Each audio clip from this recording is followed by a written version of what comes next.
Call to order their regular meeting on June 24th, 2024 at 2 p.m. If you all please stand for invocation given by Commissioner Morris. Let's pray. Most gracious Heavenly Father, we thank you so much for the many blessings you've given us. We thank you for your grace. We ask that you give us strength, guidance, and wisdom as we deal with the county business today, that you would lead, guide, and direct us as we go forward. In your most gracious name we pray. Amen. Pledge allegiance to the flag of the United States of America and to the republic for which it stands, one nation, under God, indivisible, with liberty and justice for all. At this time, could I get approval of the agenda? Can I make one note? Can we just Yes. amend the agenda to remove item B on the information agenda, the Francisco Park presentation? Because it's positive for COVID and would like to come next meeting instead. Okay. All right. I make a motion to approve the agenda with the change as noted. Second. Any further discussion? All in favor? Aye. All opposed? Motion carries. Do we have anybody for public comments signed up? No. At this time, we'll go to the manager and commissioner comments. Commissioner Wood, would you like to start? Sure, I'd like to welcome everybody. Hope the heat's not doing you in. And thank God we had a half-inch of rain yesterday, so going to church does work. Because that was one of the prayers I requested.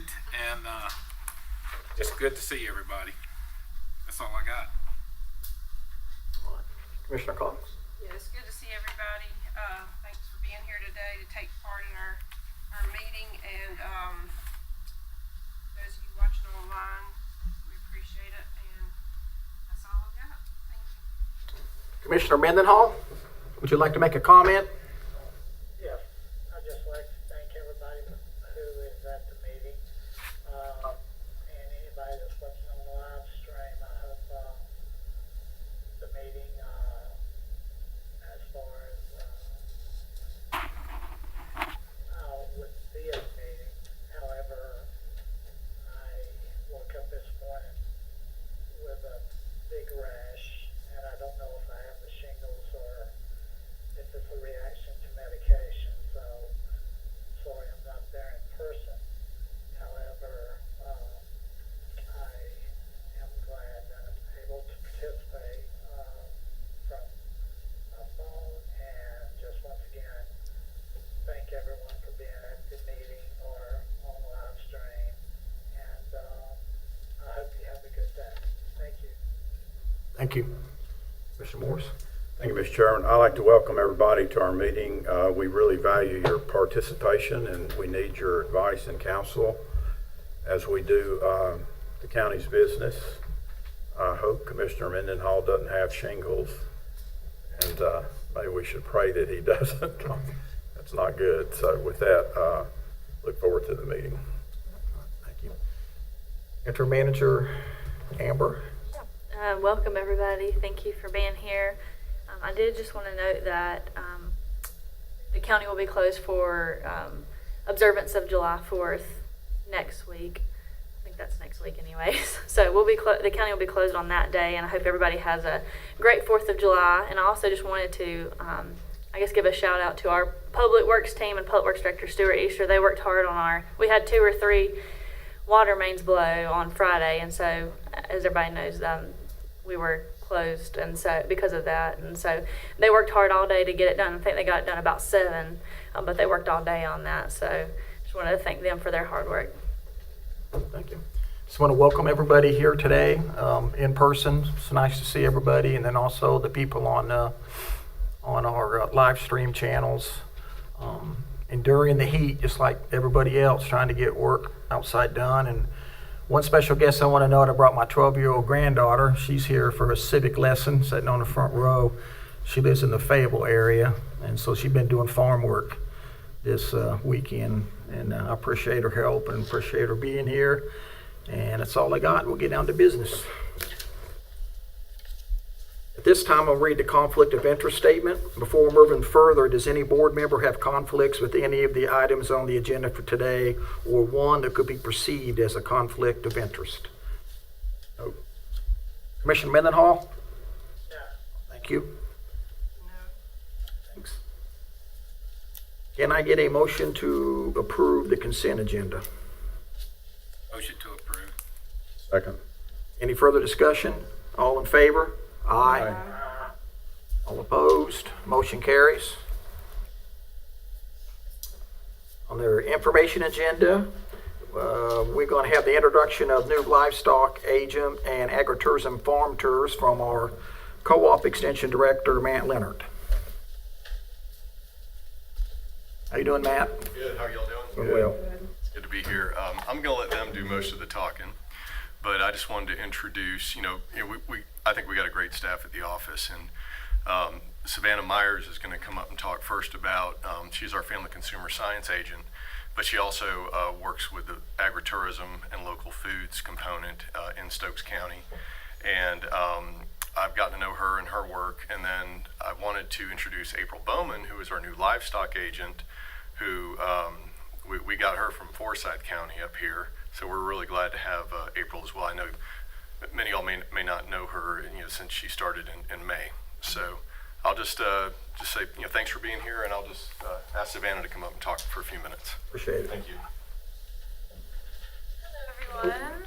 That's fine. Hi, I'm Savannah Myers. I think I recognize a few of your faces, but I'm the Family and Consumer Sciences agent at the Cooperative Extension Office. I've been here for about 3 years, and this is actually our third agritourism conference that we had this past March. So the first 2 years that we did this, I was participating more in a food safety kind of component. So I actually was one of the presenters at our conference. We had that at Forsyth Tech. And it was an in-person conference. It was on Saturdays for years 1 and 2, and my presentation was all about value-added products, specifically talking about resources for anyone who wants to expand their agritourism business, the food safety side, the regulatory agencies, where to go if you're interested in kind of taking that next step. But this past year, we wanted to do things a little bit different. So we actually ended up doing a in-person farm tour instead of an in-person kind of classic conference where you have presentations and different things like that. So the farm tour, it was really exciting. We had a smaller group just because we wanted to fit everybody into our county van. Shout out to Eddie for driving that. Some of our partners for this were, Matt Linhart helped me out for the day, as well as Tori Mabe with tourism, and then Eddie McGee with the Arts Council as well. And then our sponsor was Ag South. Tiffany Thomas was a big help with the day as well. So we went to a couple of different locations in the county. We went to Plum Granny to see their organic farm. We got some garlic powder from them. It was really amazing to see some of the different things that they had going on.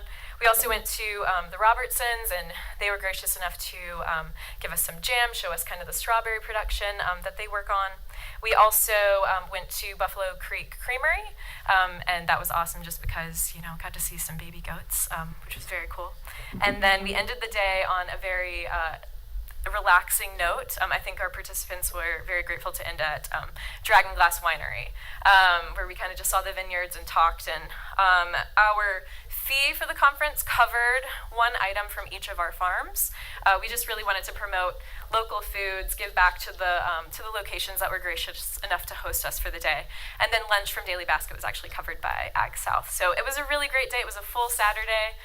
Participants had a lot of good things to say. So in extension, we have to collect data. They like to see those numbers. So some of the results from our survey were 29% gained knowledge of available community resources. We talked a lot about the different places that they can go to find out more for their agritourism operation. And then 100% actually intended to use those community resources, and 91% intended to use evidence-based practices that they actually learned and that we talked about throughout the day. An exciting thing was not just the in-person component of it when it comes to education, but also the networking that happened between the participants that actually attended the farm tour. Some of them had actually attended our in-person conference years before, and they said they really liked the addition of the kind of more on-the-farm experience. So we've talked a lot about what to do next. And we are going to have another in-person conference when it comes to kind of the more educational component. We're going to partner again with Forsyth Tech for that. Sally Elliott and Elizabeth Giles are our partners, and we're talking about maybe going back and forth a springtime conference, actually being out on the farm, getting to see things a little more hands-on, and then maybe in the fall when things settle down a little bit, going back to that educational side so that we can kind of dive deeper into different topics like the value-added products, marketing, liability, different things that people really want to know more about. So I don't know if I'm allowed to say our agritourism date for the fall yet. I don't think we've quite landed on it, but we're kind of looking at. Shaking his head now. Yeah, it's like, no, don't say it yet. October is kind of what we're aiming for our next conference at Forsyth Tech once again. Any questions about all of that? Any comments, questions? How many attended?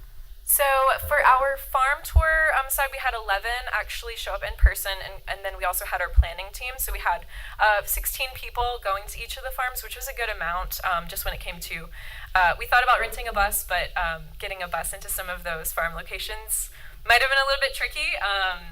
And then when it comes to the past 2 years for the educational conference, we had 25 and then 33. So we're hoping to have more than that. That was a pretty good number to have full classes going on throughout the day with lots of different sessions. So What day of the week will that be in October when you do it? we are actually talking about having it on a Friday. The past 2 years it's been on Saturdays, and with the numbers being maybe just at or a little bit under what we kind of planned for, we're thinking trying it out on a Friday to see if that makes much of a difference. There's a lot going on in the farm area during Absolutely. that October month, like the Foothills Farm Festival's on that first Yes. Saturday. Yep. So that was another consideration with all I the just farm wanted to integrate fests. in with what they're doing or something, but that is a really busy time, so tricky to pick dates. It is hard, doing it in the middle of winter, people aren't really talking about it a lot, but then when you get into spring and summer and even into fall when people are really excited about it, there's lots of other things going on. So we try to play around each year to find out what works best. So. Good stuff. Commissioner Cox, anything? I don't thank you for the information, though. Very Absolutely. good. I'm really supportive of the agritourism and everything that brings. I think it's a good fit for our county to keep exploring that area and investing in it. So thank you. Absolutely. Commissioner Mendenhall, any comments? Just want to say, Mr. Chairman, that I appreciate everything that the Cooperative Extension Agency is involved in, and also just thank you for the presentation. It's very informative. Thank you. Thank you. Yeah, I just want to show my appreciation too. We support y'all 100%, and what y'all do is a great thing. But thank you. Thank you. I appreciate that. Well, I will let April step up next. Thanks. Thanks, Savannah. Good afternoon. How are you? I'm good. I hope all of y'all are. So I have actually been a Stokes County resident since 1997. Was married in 1998 and we live on my husband's family farm in the Quaker Gap area. So, and I actually served Stokes County as the 4-H agent here until 2005. And then Forsyth County borrowed me for a little while. So I'm excited to be back and share research-based information with the livestock producers and aspiring producers here in the county. So trying to work with both homesteaders and more of the commercial scale livestock producers and forage producers as well. I've also taken on doing the drought monitor. So yes, very excited about that rain we got last night. We'll see if we're able to turn around any of our field crops and all with that little shower that we got. So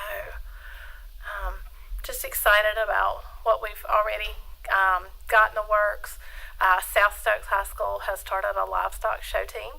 And so they're showing meat goats and beef cattle and some pigs.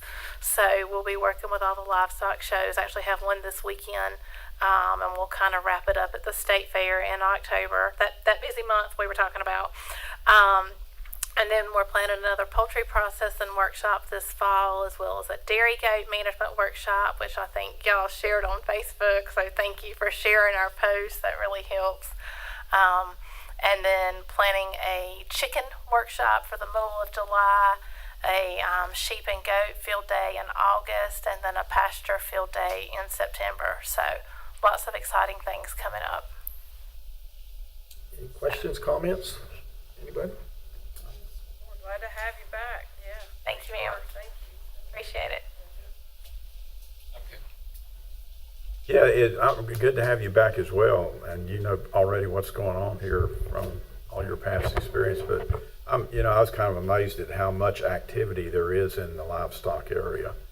You kind of don't see it from the main roads, but there's a tremendous amount of stuff And going I on. hope y'all are aware that the North Carolina Cattle Association president is here in Stokes County. So Ryan Clark is serving this year as state president, so we're excited to have him. We also have Mary Jo. Yes, I was with her last weekend. But yeah, she's fantastic. So anyway, good to Think have a you. lot of her. Good to So, have you. Thank you. Commissioner Mendenhall? No, I don't have any comments. Just want to say thank you for all the information. Good to have her here in Stokes County, and that's about all I have to say at this time. Thank you. I got one question is, are you seeing any type of an uptick in the younger generation here in Stokes County getting involved in livestock and the farming? So there is interest in purchasing land and people wanting to raise their own animals more for the homestead purposes, not necessarily trying to make a profit off of it, but sustain their family with what they're producing. So yeah, I think that's absolutely kind of coming back in style. All right, well, thanks for all you do. Thank you. Thank you. Thank you. Come back anytime. Come on up, Richard. We got the tax office agenda report. Not very much. This will be the last month before we get into the next fiscal year, so this is usually a short one here. First item is our taxly month tax collection status report. Happy to report that we have exceeded the budget. We're at 100.08%.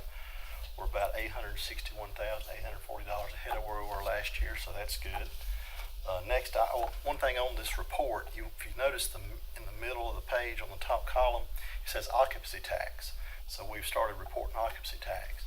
So for the month of April, we collected in May $2,753.40. This morning, Joanne from our collections department sent me an email that says we have received about $8,000 for the month of May. So How much? 8,000, and I don't think we've got everything because some of the ones that reported last year have not reported. So it has to be here by the 20th, so it's probably in the mail. So that's a big increase. So that's good news that we're getting some funds in from that. Next item is the real and personal refunds less than $100. We have one account that totals $81.94, and then the last category is refunds more than 100. We have 12 accounts that total $38.78.71. And I would like to move the real and personal refunds more than 100 to the July 8th consent agenda. That's all I have. Questions, comments? Just one question, Richard. Airbnb and VBRO, don't they do the tax stuff and send it directly to you? They do, and we have gotten actually $4,883 of that was from Airbnb. So we haven't received anything from VRBO this month. Okay. So that'll be in addition. I think Airbnb is probably going to be more than VRBO because we seem like we have more of the Airbnb, but. They both collect it though and send it the same way. Exactly. Theoretically or whatever. Exactly. Value still holding at 40%. Yeah, it's not going down. It's not going down. That's Ain't for come sure. down. Okay. Any other? I have a question. It's not about this budget report, tax report. But, so as we've been talking about the budget and how a tax increase might impact, our citizens, I was looking online at some things that would help some of the elderly and our seniors, our low-income people, and I ran across that North Carolina participates in a circuit breaker program. Is that something that people have to apply through the state to get that relief? They can apply here. We don't currently have anybody on the circuit breaker. Most of our folks are on the elderly or getting the veterans exclusion. But that's something you would apply here by June 1st. But there's provision in the law if anybody would like to apply for that before December 31st, that the board could approve a late application. You have the authority to do that. Okay. So in other words, if there are people that feel like they fit that criteria, and I think there is maybe an amount that they have to There he is. make less than to apply, but I don't know that many people know about the program. It's on the back. It's on the back of the bill, and we try to advocate for it. We run it in the paper, and we also, anytime we do any public relations speaking, we always have a section in there that's for the exclusions and exemptions. We try to get as many people on that as we can. Right. This is going to put you on the spot, and I'm sorry about that. That's okay. But we'll make you think on your feet for a minute. But what would it look like, or how probable could it be if we did something locally that sort of mimics that, where they don't have to go through the state, or can counties do that? Like, say if we wanted to say, do our own kind of needs-based and have criteria. It wouldn't be on a case-by-case basis, I don't guess, because you would have to follow certain criteria, but that we could lower somebody's taxes based on their, income and their ability to pay based on the tax bill being a percentage of their income, if they're on like a fixed income or something. Never had that question asked, and I don't think you could do that. You may can. I can find out. But all those programs are state programs. All 100 counties, the same parameters and rules apply uniformly across the board. But I can certainly reach out to DOR and find out. It wouldn't hurt just as we could explore that, because my worry is that we really have a lot of people that are struggling right now in this economy, and a tax increase, and what that's going to look like for a lot of households. But if there's some type of relief programs for them to apply for, that make you feel a little bit better about it. Any information you can provide us on that would be helpful moving forward, I think. Certainly do that. Especially with the reval coming up and stuff. What's the veterans exclusion? Is it It's- just veterans with a certain level of income? No, it's not income based on the veterans. It's $45,000 of your assessed value will be excluded from your taxes, but you have to have 100% service connected disability. 100%? Yeah, total service connected disability. Oh, okay. It's signed off by the VA. There ain't many of them around. Right. It all sounds good, but there's always a catch. The threshold for the elderly and the veterans, the income threshold is, not for the veterans, but the elderly disabled, is so low, especially for couples. And we see a lot of folks that get it once their spouse passes away, because it's the same income it's household income. It's, when one passes away, we can see folks, and we keep a list that folks that maybe miss it by just a little bit annually, and then because the state raises that every year, and we'll reach back out to them and try to, see if they'll qualify the following year. Well, that's nice of y'all to do. I don't think the state will let you do your local programs. I don't think so. I'm not 100%, so I don't want to say for sure, but I'll reach out. I'll find out. I'll email school of government. No, it just seems like you could say, we're going to do this, but it don't apply to, maybe it could be just the elderly, like 75 and up or something. I don't know. I'm just trying to look after what we can for people. I know that Guilford County, last week, they instructed their manager to research kind of what Commissioner Cox is talking about, and then their chair had mentioned that the city of Greensboro does it, some kind of form of their own. Yeah, that's what And so maybe that gave you a starting do point. our own. I'll find out. Okay. Anything, Commissioner Wood? No, I'm good. Commissioner Mendenhall? No, I'm good. Okay, thank you. Appreciate it, Richard. Next up is peer support specialist job description and Savannah Hayes. Hi, Savannah. Good, how you doing? I'm doing good. I brought some information with me. Do you guys have copies of the job descriptions, the two? Yeah, we got it on over the Perfect. computer. Yeah. So we were kind of discussing the pros and cons between contract positions and a full-time position. The original resolution that we sent into the state that's part of our opioid settlement funds, we had kind of alluded to the fact that it was a full-time position because we had mentioned benefits in that resolution. But we did discuss it at the health department and decided to bring it to you guys and see if you would kind of prefer more of a contract role, and I have some pros and cons that I'm going to go over with you guys for both of those.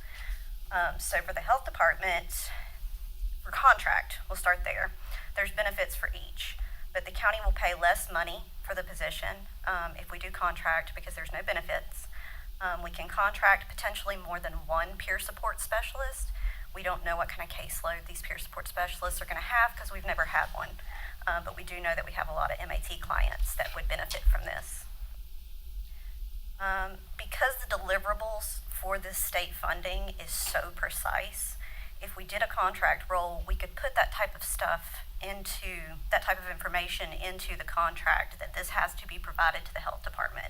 It would be part of the contract with that person. So if that were not happening, that would give us some recourse. Contracts are also renewable.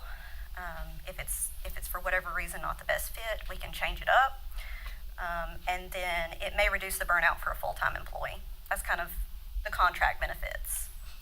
For full-time, we already budgeted for a full-time employee. That's how we have the budget written out. We do have a job description for both now. It may be difficult to find multiple peer support specialists to fill the contract roles because I believe as of right now we have 8 certified in the county. We're hoping to bring those numbers up. I'm meeting with Surrey soon, but for right now we only have 8. So it may be difficult to actually fill more than one position. And then for the full-time, it may give us the ability to get someone in the role more quickly if they know that they would get, this set amount of pay and this set amount of hours and benefits. Questions? Commissioner Cox? Do you have any? I don't have any questions yet. Was there more that you were going to tell us about it? Or is that all your? So that's the pros and cons for contract versus full-time. Do you guys know exactly what a peer support specialist is? You have I wanted to make sure of that. I didn't want to go into that too deeply. I do have some statistics on peer support specialists if you're interested in that, on how effective they are, but since it's already approved in the resolution, I figure you guys have been through that. Yeah, I mean, we're 100%, I think, behind this position and the difference that it can make with people who are in treatment and are trying to get help. No doubt it's going to be beneficial. As far as what's best, the contracted versus the full-time, I mean, I feel like it should be left up to you and Tammy to decide if you think you're going to be able to get a better applicant pool. If it's full-time with benefits, then that's what I would favor, if that's would help you get a better, and then if you think it's just better to do contracted, I can see pros and cons for both, like you just mentioned. Right, and the thought process with the contract was also that there's an end date with this money, and there's a decrease, it decreases each year.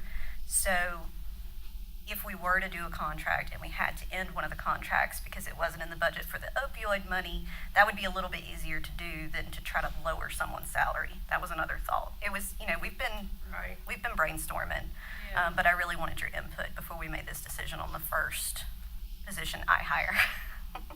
Yeah, I understand that.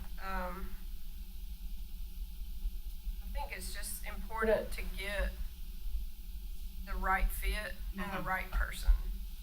And I wouldn't want not having benefits to be a deal breaker for anybody, you know.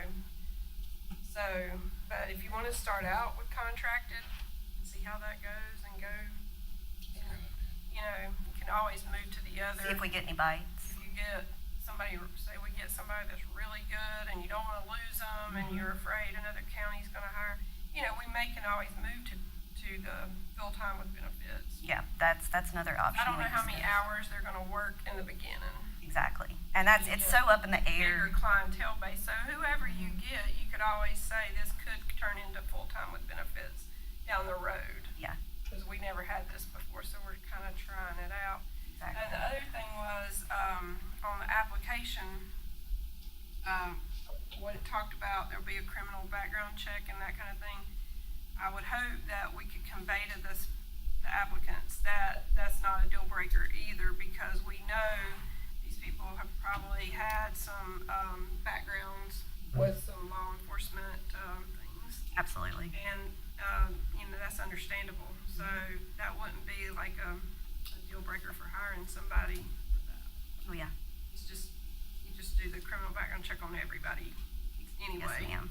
Mm-hmm. But I wouldn't want them to say, well, I've got this, something that happened, you know, 10 years ago and it's gonna show up and I don't wanna apply, cause, you know, we know they're gonna have been involved in the court system and everything. And I do have some, most of what I've gotten for options is from our actual county MAT programs. So the probation office has given me some suggestions, and then I was given Right. some suggestions for specific peer support counselors. Yeah, And so that's probably they where I'll know of start. Some good candidates.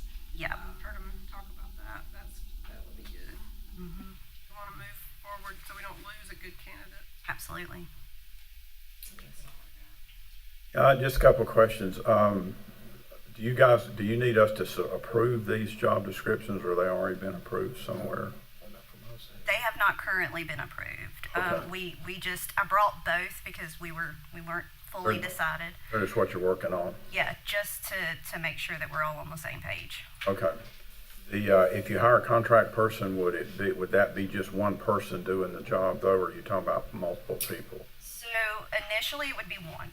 Okay. Initially, It'd it be would be just like a government person, except not a. Yeah, we would government have to person. kind of go through and see what the budget allows for, because it does change throughout the years. I wouldn't want to overcommit and then, get us in a pickle later. So we're trying to be a little bit conservative with how many we hire initially and how we do that, because it's not only going to be, in the health department, it will more than likely be throughout the county if needed, or throughout the county complex if needed. The only other thing I would say is a lot of times with contract employees, you're basically limited to what in the scope of work that in the contract is to what they have to do. Yeah. If you have a government person, you can do other duties as assigned much more easy if you need to add things and take away things or do whatever. So Thank you. you might get more bang for your buck with a government person. But I don't think it matters too much one way or the other, personally, to me. I mean, kind of whatever you guys want to try first. Yeah, I think the ideal situation, at least what we discussed, was contract with the potential for full-time. Yeah. Just so we can see, because we don't really even know how many hours. We've got to kind of figure all that out as we go. Yeah, there's nothing wrong with that approach. Yeah. And we're allowed to use the settlement money to pay for the benefits. Yes, sir. So that was in the resolution whenever you guys drafted that. It was the third item that you guys had in there. So that's already been approved by the state. At this point, it's just the hiring process.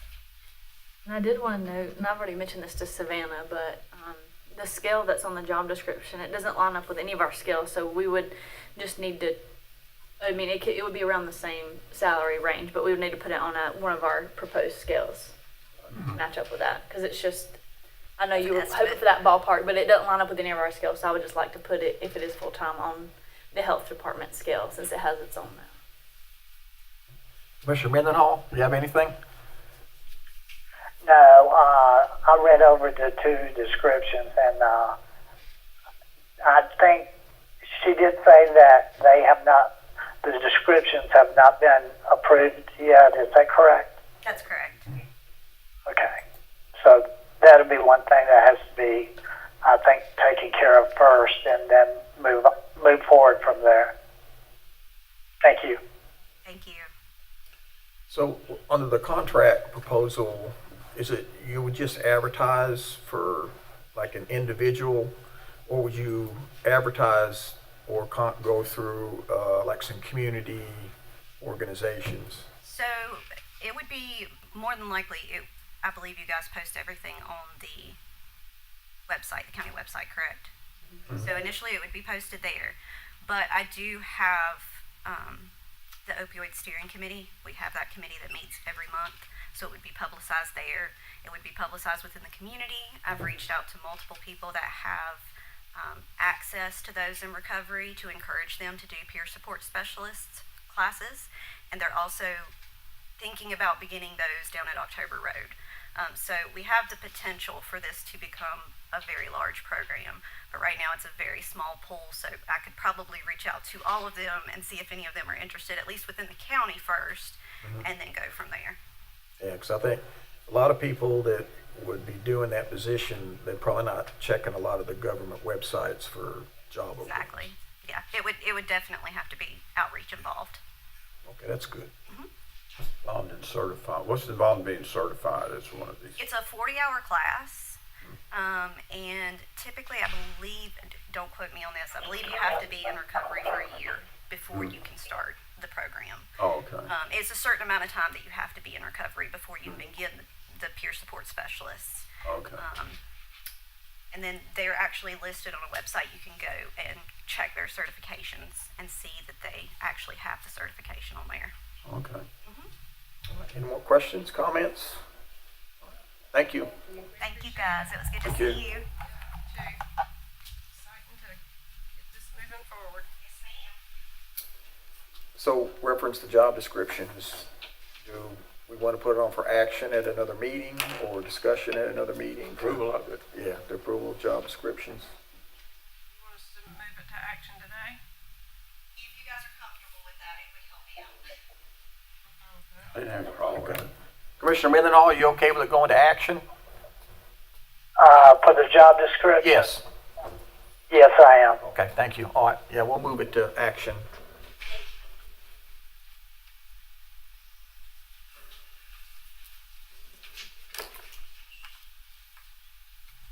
Okay, next up is a resolution for courthouse project financing.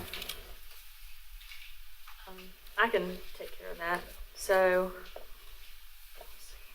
as everyone knows, we're doing our the expansion and renovation of our courthouse project, which ties into the budget as well, and what we're doing there. But this resolution. We've been working with DEC Associates on it, and also Parker Poe, who DEC Associates is using to help us with this process with the LGC, which is the Local Government Commission. So this is just part of the process, and it authorizes like the negotiation of installment of financing contract and also just associated details with that financing.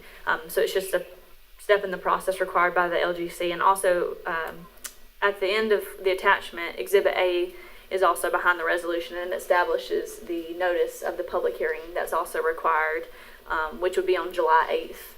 According to our schedule, because we have a schedule that we're trying to follow for the courthouse process so we don't get behind, to make sure we don't miss the LGC application deadlines and everything like that.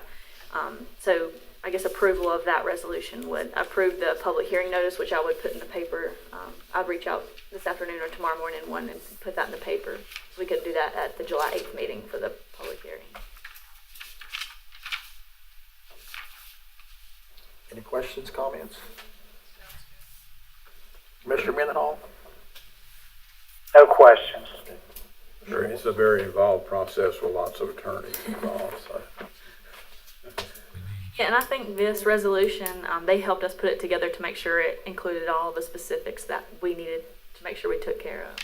So it wasn't just us putting it together, it was also DEC Associates and Parker Poe, and Very well detailed. yeah, I'm sure it's the template, somewhat the template that's required to make sure we get everything included that we needed. And if we can move it to action today, that would be great. We need to take action on this. We have consensus to move it to action? Yes. Yes. Okay. Thank you. Next is agreement renewal for operation and maintenance of E911 equipment, and Glenda Pruitt's going to present. Hey, Glenda.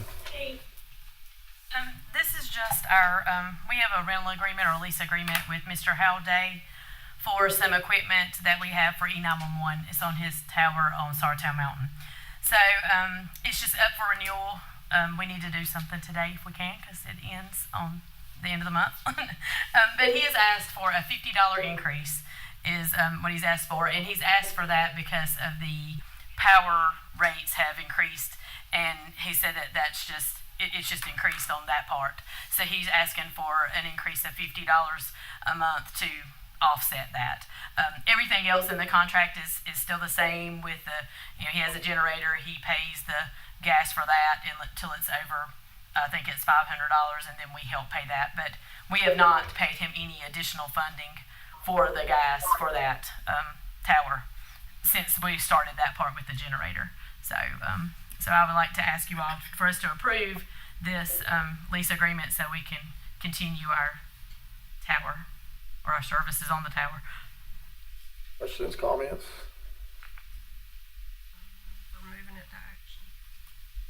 Commissioner Mendenhall, any questions, comments? No, I'm good with what Glenda said. So just Thank you. thank you.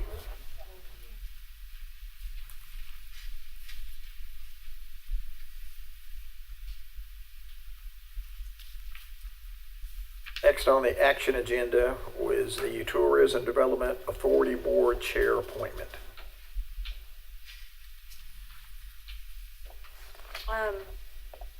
Really just a vote is needed by the commissioners, because in our resolution that created the TDA and established the occupancy tax, we put a provision in there where the commissioners would dictate who the new chairman is for the TDA board the first year, and then after that the board would nominate its own chairman and take it from there. So they've kind of, just to give you an idea of who's interested, the TDA board went ahead and unanimously nominated Elizabeth O'Neill for that position. So if you have any other individuals on the TDA board who you would like, we can certainly take that into consideration. But I know that we hadn't talked about it before, so they went ahead and nominated Beth O'Neill.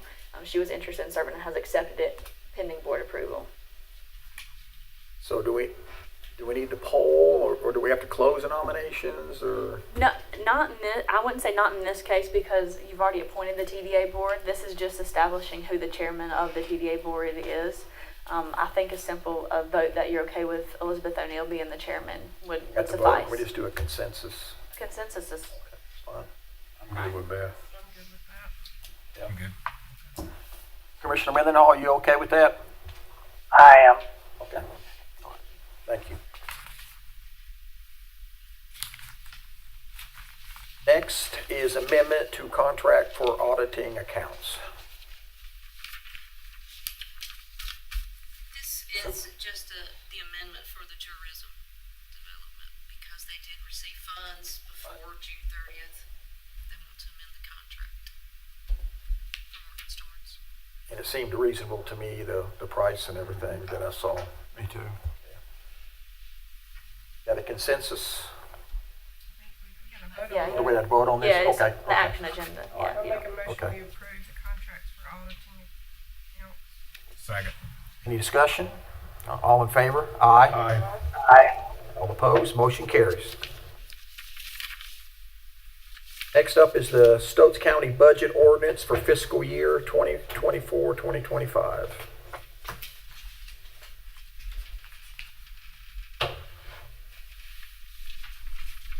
You want me to speak on it? Yeah, just briefly, and then we all got, whatever. Got two different.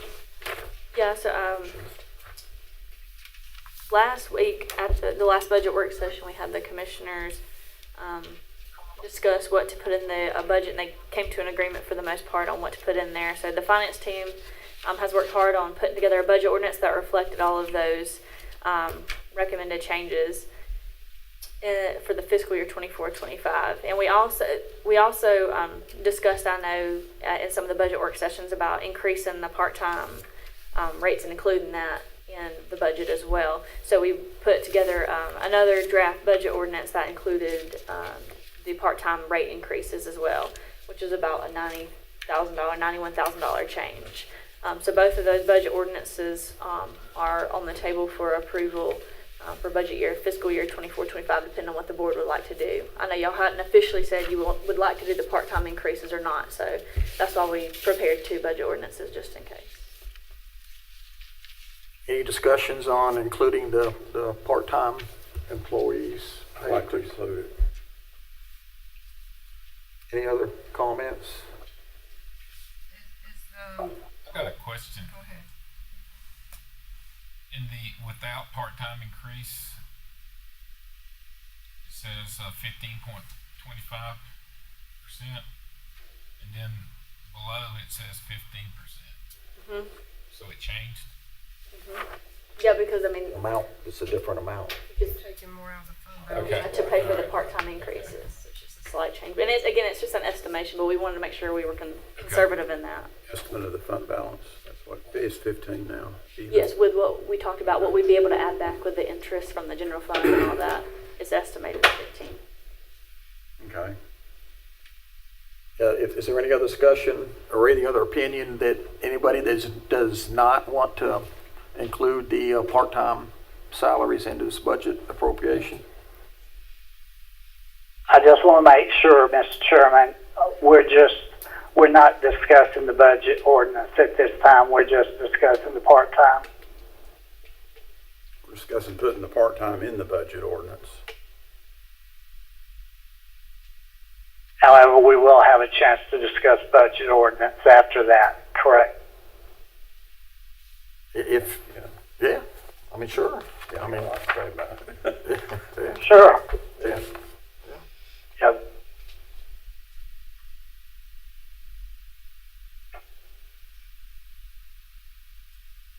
He's good with part-time or not.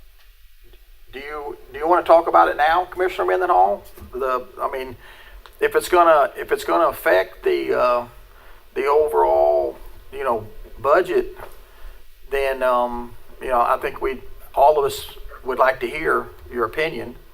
It would save a step. Well, usually the way it is done is a motion is made on the budget ordinance, and then there's a second, and then there's a chance for discussion. So we're not going to follow those rules, That is what we're doing. which is the way it has been done in the last forever. But That's what we're trying to do. But first, we got to decide: do you want to include the part-time budget, the difference of without part-time increases or with part-time increases? That's what we were getting ready to do. But I wanted to hear your comment. We got 2 budget ordinances. We got to pick one before we can discuss it. Right. well, I'll just wait and comment after the part-time deal then. Okay. I think most people said that. I heard Commissioner Moore say that he wanted the part-time, I think, and some of you cut out, but after you decide on which budget ordinance you want to go with, I'll make my comments at that time. Okay.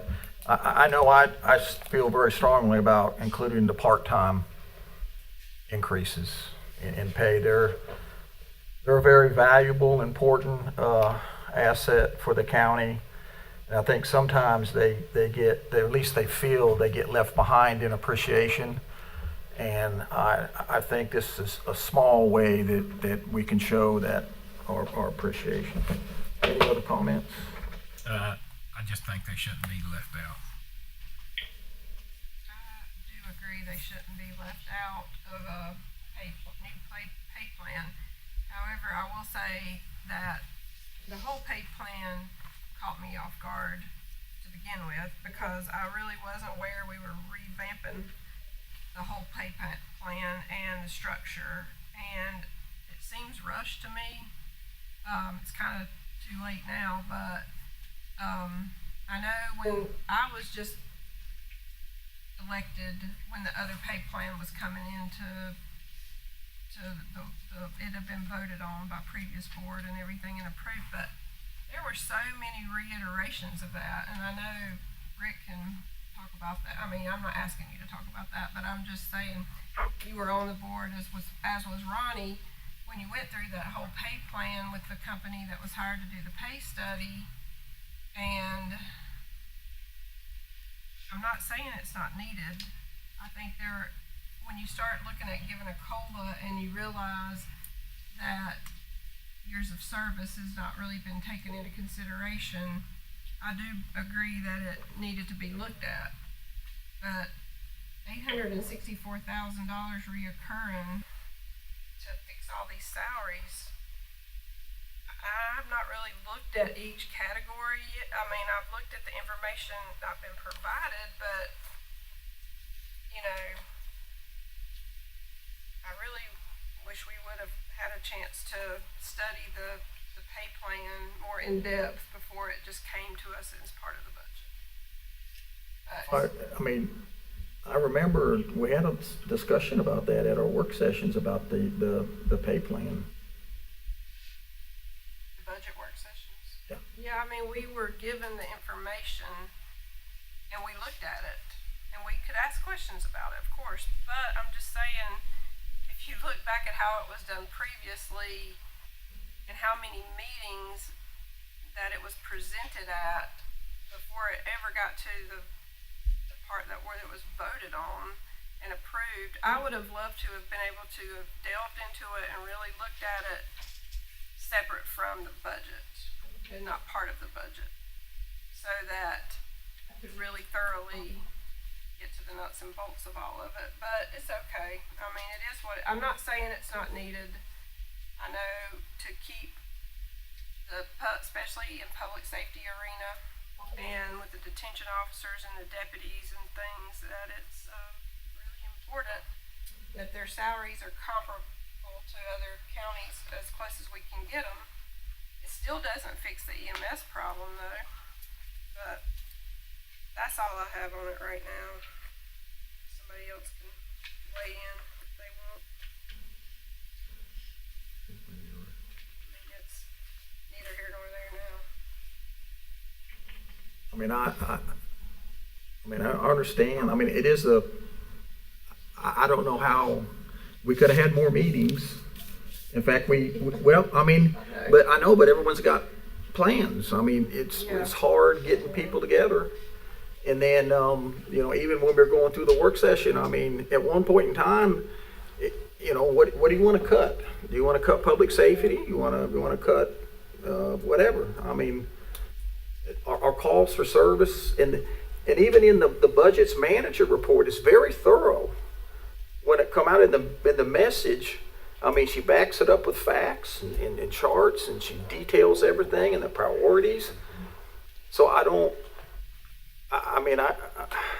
understand that it's a big step forward, but it's not like the county's drying up. It's not like we're calls for service or we're not arresting people, that we're going backwards. The calls for service are increasing for everything from fire to EMS to public safety. We got to have people enforcing the law. We got to have people answering the telephones at the 911. I mean, I hate paying the extra taxes too, but we have to, in my opinion. Any other? I agree that there's not a whole lot to cut, but adding more cost, I don't know. But again, when you can't find people to hire, you can't keep the jobs filled, you've got a problem. Well, I know that last work session, I was talking to a sheriff official, and that Friday before had a detective resign. They can't keep people and they can't hire people. And we're nowhere near to what Greensboro is paying. Trust me, I know that personally. So we're just trying to get in the arena that makes it attractive to people that live in Stokes County or from Stokes County that that loves the area and will come and do the job. Everything, Commissioner? Yeah, I do actually. First of all, I am going to support the budget as proposed in the budget amendment with part-time added. But I have some comments I'd like to get on the record from the school budget. Before I do that, I'll go back to what we're talking about now. I'm more comfortable with this iteration we've done than the earlier one, earlier budget or salary update, for a couple reasons. First of all, it's the NCACC was kind of heavily involved in helping them put us in kind of a standardized situation, I think, with salaries. All the boards I go to, all the other counties are all raising salaries. And a lot of them, like Forsyth and Guilford, we can't keep up with, but we have to keep close enough to them that people will stay here. And so the one thing I really like about this study, the way it's been done with Amber and Jamie working with and Lisa working with the association, is it set up more to target the areas where you have a problem. The philosophy around here for the last 20 years has been one size fits all. If I'm giving a pay raise here, I'm giving it to this other fellow over here who wouldn't leave in 100 years, but he's getting it too, or he or she. So I like the way it's set up on separate scales, so you can deal with the areas where you have the most problems without having to spend extra money just to blanket the whole county. So I think it's a pretty good system, and one we can pretty well build on and adjust pretty easily compared to all the things we've done in-house and outside the house in the future. And I hate to spend that much money, but it's just reality. I mean, everything's going up, and we got to keep an acceptable. It's tough to define that standard of what level of services we're going to provide, but we've got a certain level we have to keep, and I think we have to keep these salaries competitive if we're going to be able to do that. So the other thing I want to get on the record, like I said, I'm going to support the budget as we have all agreed to, but I really have problems with the school system. First of all, they came down here this year with a $3.4 million fund balance in their current expense, when in my opinion they should keep $500,000 there, based on my experience in dealing with them as county manager as well as commissioner. They appropriated $1 million of that, which leaves them $2.4 million still in the fund balance. They appropriated about $1 million last year and didn't spend any of it, of their fund balance. If you remember last year, I kind of led a little effort to reduce their amount of current expense beyond what Amber had recommended. And I said, let's take $700,000 more out of it.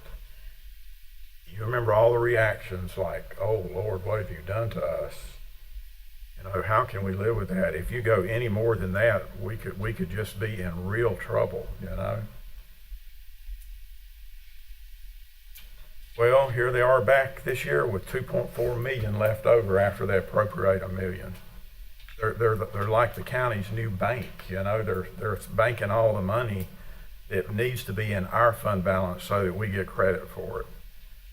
So, you know, if I was making the rules this year, and I'm not, I'm one of a 5 board member, I'd take at least $1 million more from them, and maybe $1.5 million. And I think they'd be back next year just fine if we did that. And even though they complain all year, just like they complained this year that we took the $700 last year. So that's just my position. I want to make sure that everybody understands that when I'm approving the budget, I'm not approving personally what we've decided to do with the school system on their current expense. The other thing is I don't support their putting money aside for their grant. This grant, the way they're going to do it, to rebuild King Elementary and close Pinnacle Elementary, it basically violates the basic whole concept of consolidation, where we would need to move from community schools into areas or an area type situation instead of having 19 schools in 19 little communities kind of thing. So it violates that. It doesn't meet the grant criteria by doing it that way, where they asked you to do 2 or 3 schools and then when you close 2 or 3 schools, put those into a new school. We've got Poplar Springs over there that was built to be expanded. We've got extra land over there that's being leased out for farming. Yet we're going to go to the school back in this crowded area in downtown Kings. So there's no way I can support it. We have no consolidation plan. This long-range plan that they've come up is really good if you live in the southwest quarter of the county. Everybody's looking good down there, but you take those other 3/4 of the county, they ain't looking so good because they're going to be bearing the brunt of the benefits that are going to the southwest part of the county if they do the grant the way they're talking about doing it. So that's where I stand on the grant, just like I did last year. And I think by proving that if we approve the grant and the funding for it, then we've lost any leverage we have with them of ever getting a consolidation plan. What we have now certainly isn't one, in my opinion. So that's all I have. Commissioner Mendenhall, you got any comments? Yes, sir, I do. And they'll be very brief. Just want to clarify when the budget ordinance vote comes up here in a few minutes, I will be voting against the budget ordinance. So I will be a no vote. And I want to just make that up front. And I do want to ask, just to make sure, this budget was proposed in the beginning, I think, by our county manager, Amber Brown, interim county manager, Amber Brown. Amber, can you hear me? Yes, sir. I just want to make sure for the people and the citizens in Stokes County so they're aware. And then I'm going to not say anything else. The budget, the increase in the taxes, Amber, and you tell me if I'm right, we're increasing taxes 5 cents on the ad valorem property taxes, and we're increasing the fire tax 2 cents, which is a total of 7 cents increase in taxes. Now, I just need you to verify that for me. Yes, sir, that's accurate. The 2-cent fire tax increases for the Service District, Walnut Cove Fire District, and King Fire District.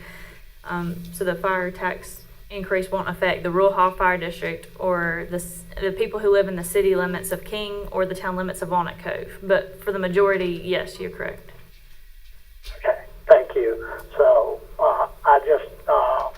I'm not going to sit here and criticize or argue with the other commissioners. Each commissioner, as I've always said, has the right to their own opinion, and I'm not going to sit here and say anything negative about the other commissioners. I don't work that way. I just want to say, though, that I will be a no vote on the budget ordinance at 7 cents. And I know somebody will say something probably on this, but I have been out in the communities, and I've said this once before, so I'm going to cut it real short. I've been out in communities, at Food Line in Walnut Cove day before yesterday.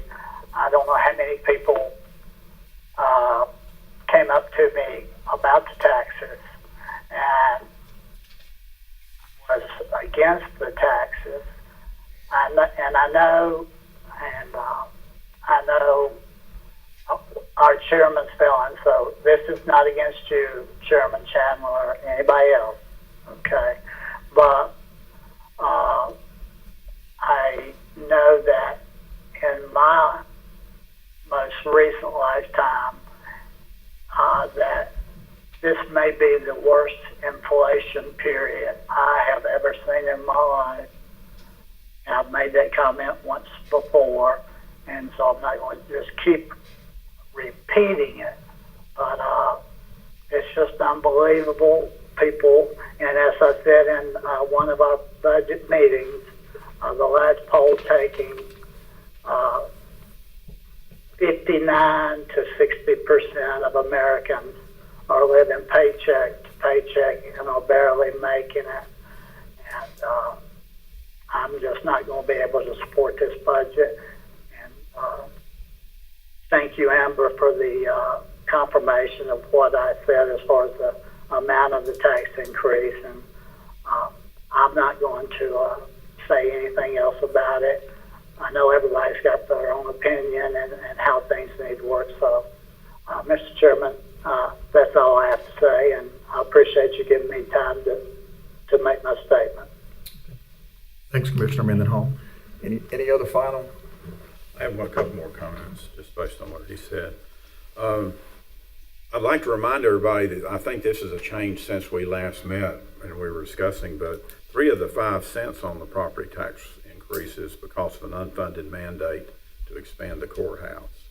It was 2, it's because of the overrun, it's up to 3 now. So that's a clear explanation of, we just can't build stuff like this courthouse without adjusting our revenues based on all the other things we've got to do. Then the other thing is, I think, nobody likes to do this increase, but we've got to think in a 2-year term, we got a giant reval coming next year with a major percentage increase, which will almost automatically require a tax rate reduction, both in, probably from my perspective, in regular property tax and fire tax. And next year, and so we've got to have, I think this kind of sets a structure up to spread the pain a little bit over 2 years instead of, if we don't do anything this year, next year, I don't know what the number would be. It would be probably increase in taxes in a reval year, which is just would totally blow everybody's mind. So we can't do that. We have to think of this in a couple years term. And I think too that that's all I have, Mr. Chairman. I think too you have to remember, all of us do, that we're getting this loan for the construction of the remodel of the courthouse. So we go in front of the LGC, and if whatever ratio or formula they use to determine your debt load ratio, if they think that we don't have the revenue to pay for it, they'll deny the loan. Or make us raise taxes. Well, that's why we're raising taxes, to show that we have the revenue. So it's just like, we're kind of in a corner, and I don't like raising taxes, but there are things that we've been told that we have to do, and we're mandated also by the state to provide certain services, and we got certain parts of the county that are growing, and we have to fund it. Anybody else? Yeah, my turn. Oh, Commissioner Wood. If this was the business world, which I'm still in till the end of the year, and y'all won't be invited to the party when I leave. And I don't mean commissioner, I mean the working world. There would be massive layoffs because the county is a business. So you tell me what you want to do with that. EMS, Sheriff's Department, is black and white. Because in the business world, we go up on prices. But we also look at our competitors on what they're doing, because we got to be competitive with them if we want to book enough work to keep the people there. So we got to raise taxes. I don't like it. My dad's rolling over in his grave. But sometimes you got to use common sense. And here's another thing. Maybe I don't get out enough, but I've been all over this county, and I got more people wanting to know how much it's gonna be. You can't keep not avoiding it. I mean, it's just common sense. But now the school issue. I think the money ought to be put on there for the lotto, but I hadn't agreed to it yet. There's still a lot of stuff to be worked out with the school board, but the money needs to be in the budget if we work out stuff. We don't want to get into a situation last year at the 12th hour and have to decline it. But there's a lot of work to be done there, and we're not going to work it out if we get in a pissing match with them. Pardon my French. That's all I got. So we got another vote then, is what you're saying, before it's all approved. Mr. Chairman. We got a lot to We're work gonna vote out. on, we're gonna vote on the money today While and the I'm on grant that later. subject, I'm asking a question, we're voting on the money today and the grant later? Yeah, separate. Okay, separate votes, okay. Right, so we Good. I don't just have wanted to hear it clarify. ain't in the budget. I just want to clarify that. Yeah. Commissioner Mendenhall? Yes, I wasn't going to say anything else. Of course, I knew I was going to get the feedback that I got. So, but hearing that feedback, I'm going to make a couple of comments and try to stop it right here. In one of our meetings, Commissioner Wood said there wasn't a problem really with the money because he had an estate sale or a sale at his house, and he commented that there was plenty of money in Stokes County because he saw the money coming in from his sale, and that will be on record in the minutes when he said that. And I, unfortunately, have been to many auctions and many sales, and the people that are at the sales are the people that have the money, that are wealthy, or have plenty of money to spend on things like that. Whereas we have 45,000 people in Stokes County, and Commissioner Wood, I am sure there was not 45,000 people at your sale. In fact, I could go to Mr. Leon Inman and Stanley Smith and get a copy of everybody that signed in at that sale, and I'm sure there's not that many people that attended your sale. So I would not say plenty of people have plenty of money in this county.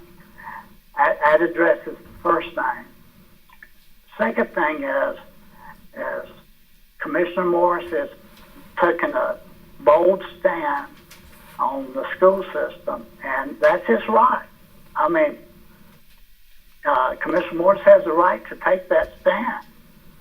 And so I just wanted to bring those two things up, that I have the right also to take my stand, and without someone demanding me to make me look like I don't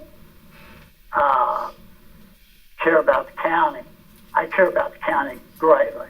So my stand is where I said, and I wanted to bring those two things up. And I know how Commissioner Morris feels about the grant and the money with the school system, and that's his right. That is his God-given right of the Constitution of the United States of America to have that opinion. And then, but for Commissioner Wood telling us in that meeting, and he did say that, and I can go back and get the minutes about there is plenty of money. It's funny to me that I bet everybody that came up to me at Food Line, I'll bet you not one person, Commissioner Wood, was at your sale spending money that they did not have. And Mr. Chairman, I am going to stop at this point. Thank you. All right. Thank you. If I might have minutes here. I just want to say that this is probably the hardest single vote that I've had since I've been on the board for 3.5 years, because I do understand the why. I see kind of how we got here after years of putting Band-Aids on bullet holes, that we're in this predicament.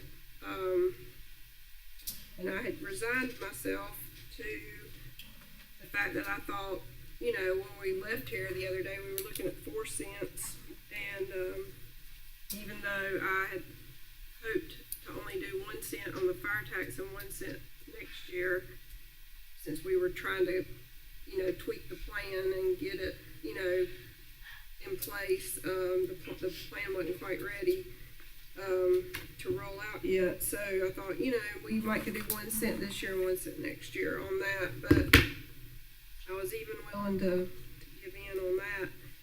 But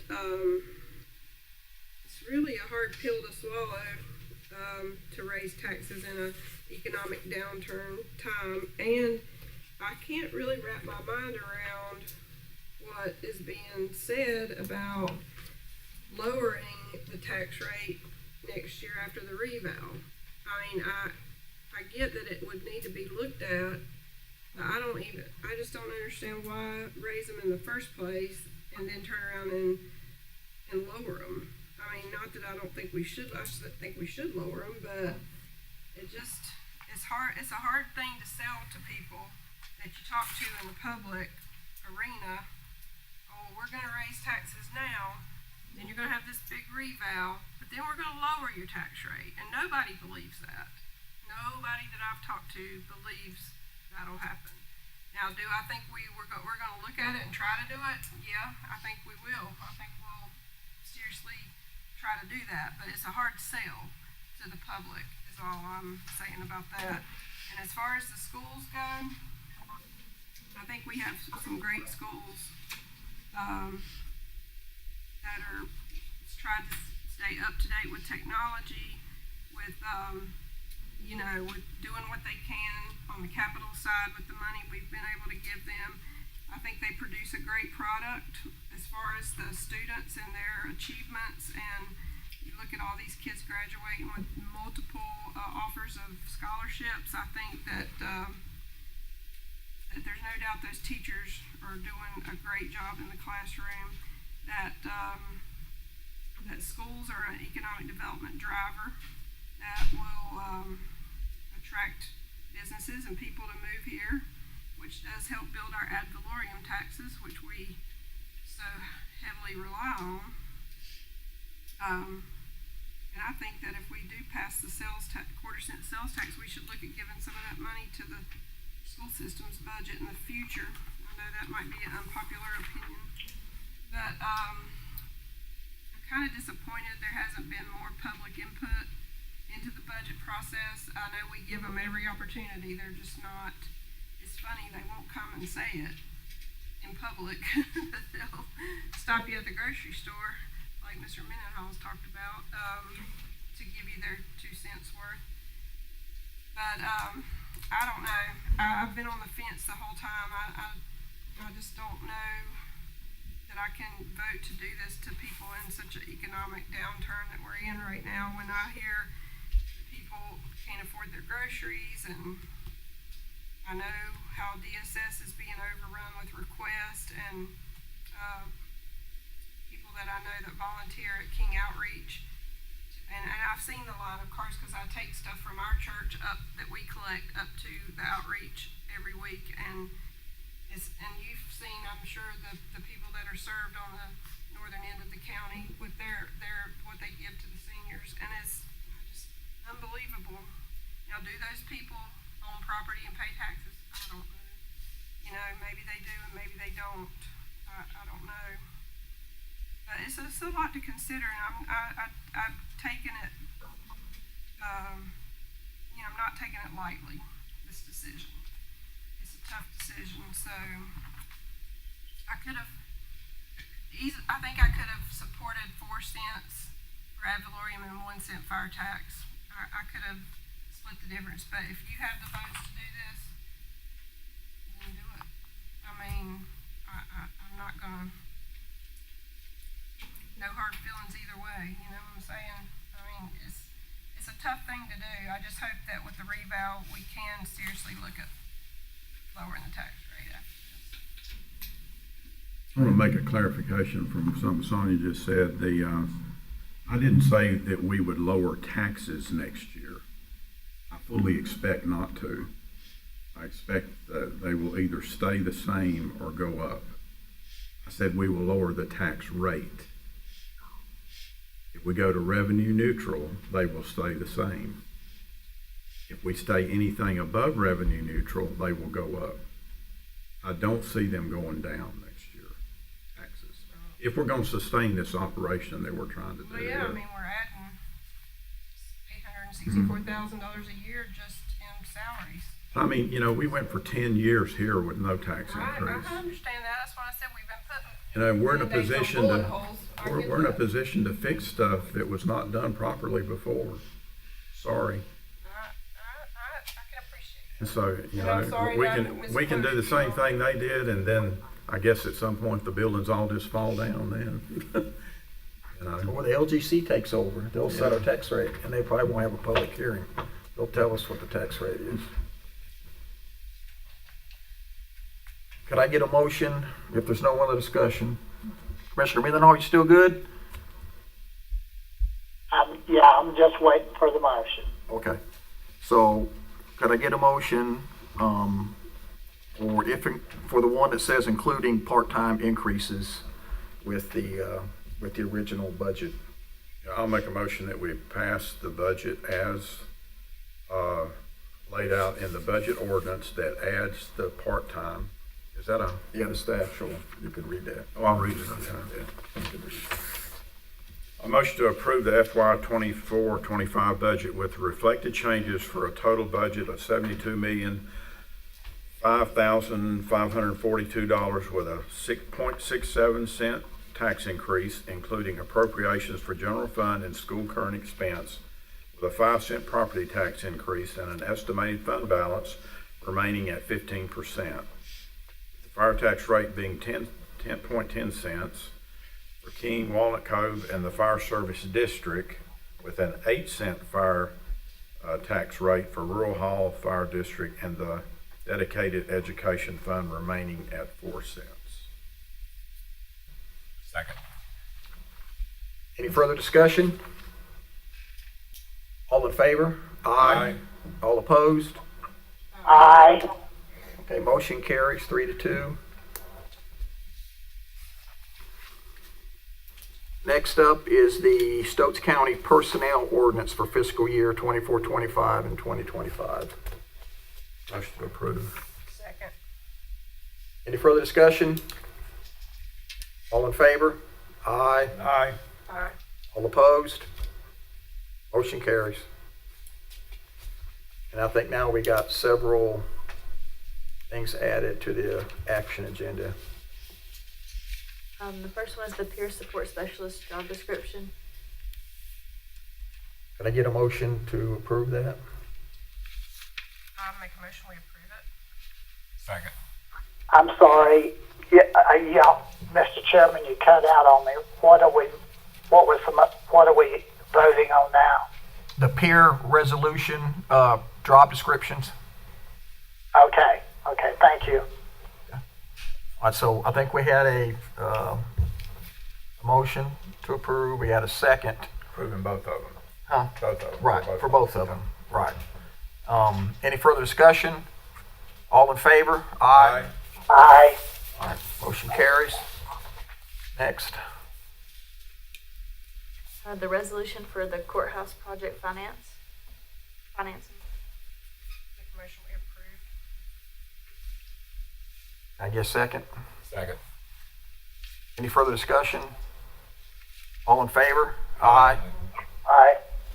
All opposed? Motion carries. And then the agreement renewal for the operation and maintenance of the E911 equipment. Can I get a motion for that? Motion to approve. Second. All right. Second. Any further discussion? All in favor? Aye. Aye. Any opposed? Motion carries. Is that it? Can I get a motion to adjourn? So moved. I make a motion, we adjourn. Second. All right. All in favor? Aye. Aye. All right, we're now adjourned.